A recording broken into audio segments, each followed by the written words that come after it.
Bismillahirrahmanirrahim. Assalamualaikum warahmatullahi wabarakatuh.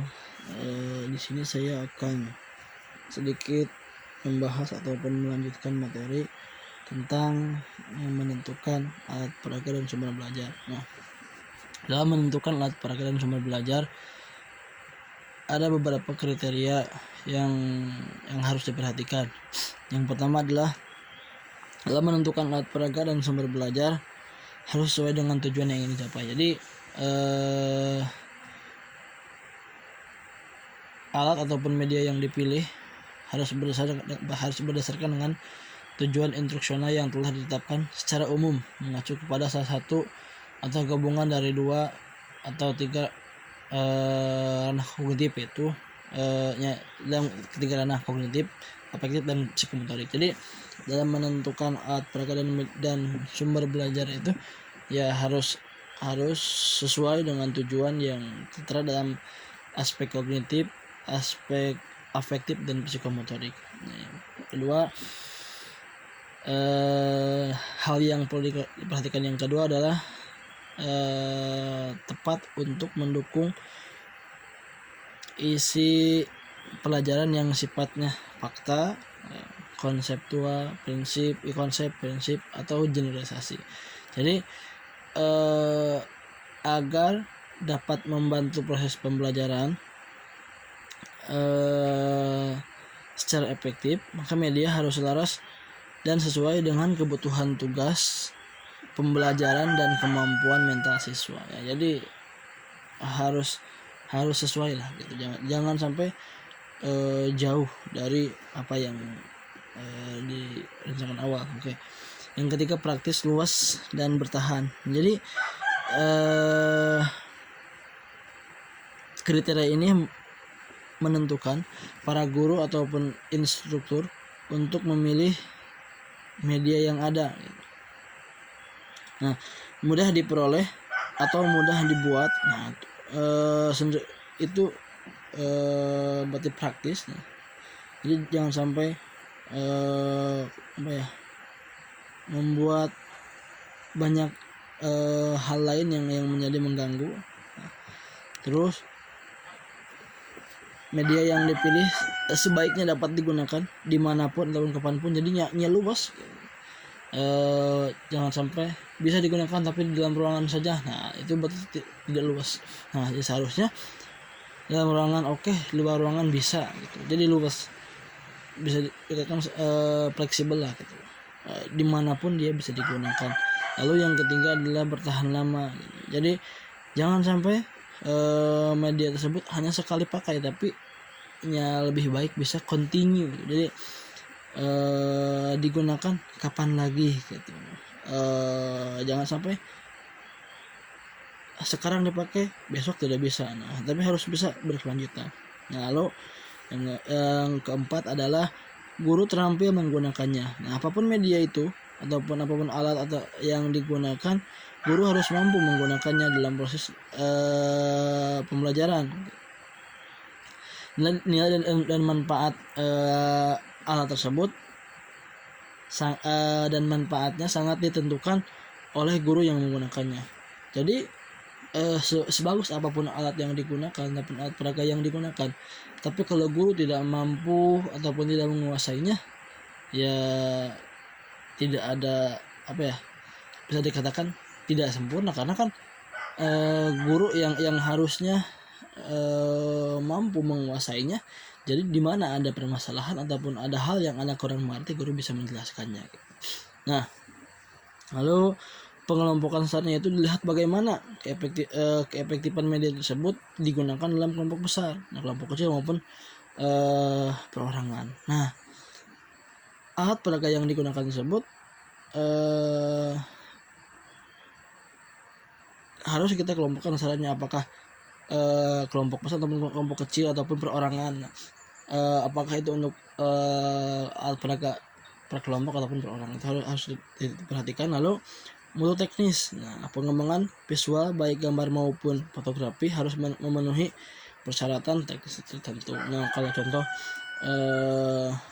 itu mutunya.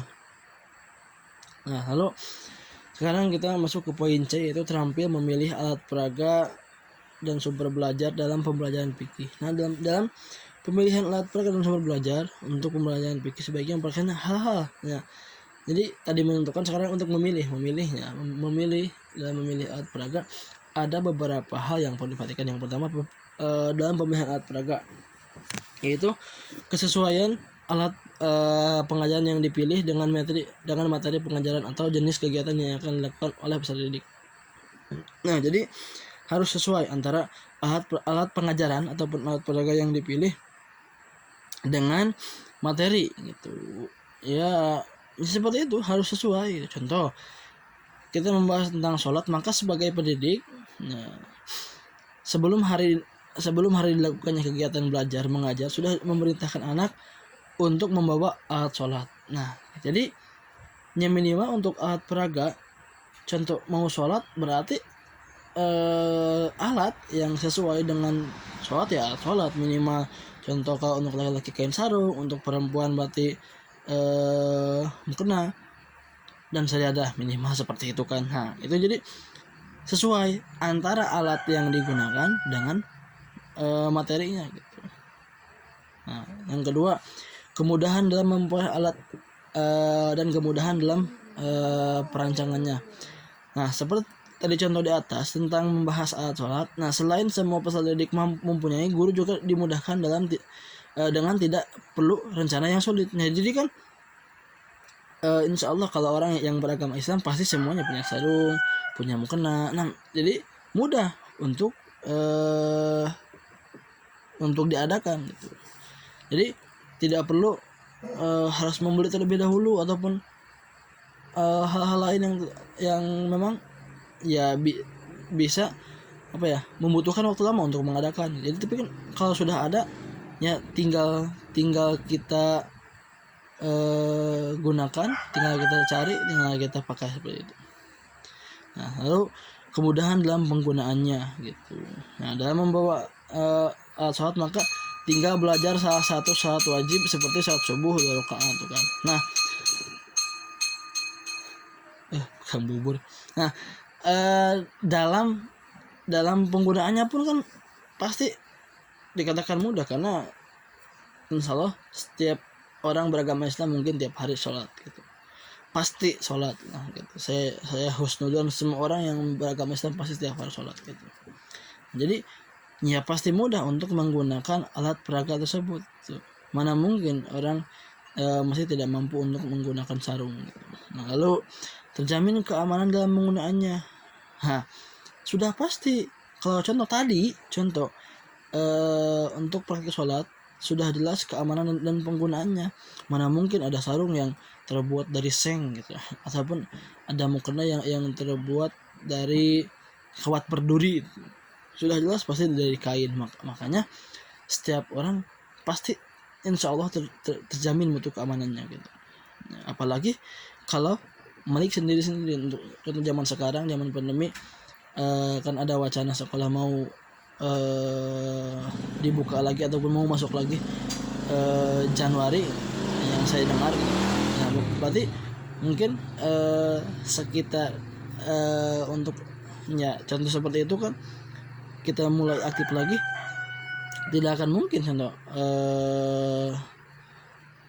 kalau praktek ya kita menggunakan minyak orang lain, tapi harus minyak pribadinya sih, jadi amannya pasti terjamin. Nah, lalu kemampuan dana dalam konteks membawa alat, kemampuan dana dalam konteks contoh tadi membawa alat sholat sudah jelas tidak diperlukan dan adanya dana, karena milik pribadi, jadi tidak mungkin perlu membeli lagi karena di rumah sudah ada, gunakan yang ada. Dan juga kemudahan dalam penyimpanan, sudah jelas kalau contoh alat peraganya sarung tadi, dan contoh mukena ataupun sejadah, mudahlah untuk penyimpanannya ataupun pemeliharaannya. Tinggal contoh kita masukkan tas, sudah kan beres. Ataupun contoh kita ada ada lockroom ataupun ada ada lemari khusus untuk alat-alat siswa, simpan seperti itu. Nah, itu untuk alat peraga. untuk sumber belajar. Nah, dalam pemilihan sumber belajar biasanya ditentukan berdasarkan program pengajaran, kondisi lingkungan, karakter siswa, dan karakter sumber belajar. Jadi dalam pemilihan sumber belajar itu harus ditentukan berdasarkan program pengajarannya. Bagaimana program yang program yang direncanakan ataupun program yang dipilih oleh sekolah.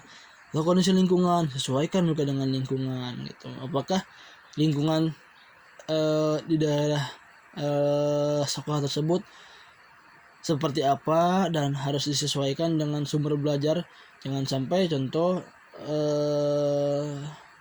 daerah yang terpencil, yang jauh dari pusat kota, memilih sumber belajar yang sekiranya tidak sesuai dengan lingkungan tersebut gitu, ataupun ya untuk memenuhi sumber belajar tersebut membutuhkan hal-hal yang sekiranya tidak mudah diakses dari daerah gitu lah.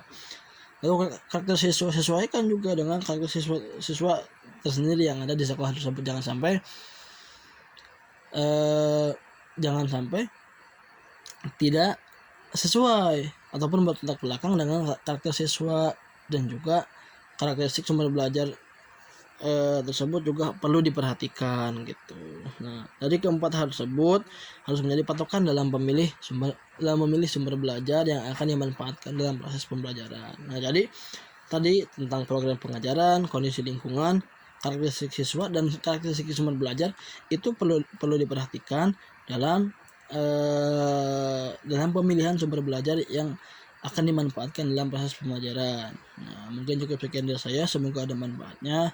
Mohon maaf dengan segala gangguan yang ada, entah dari hal-hal yang mengganggu. Cukup sekian. Wassalamualaikum warahmatullahi wabarakatuh.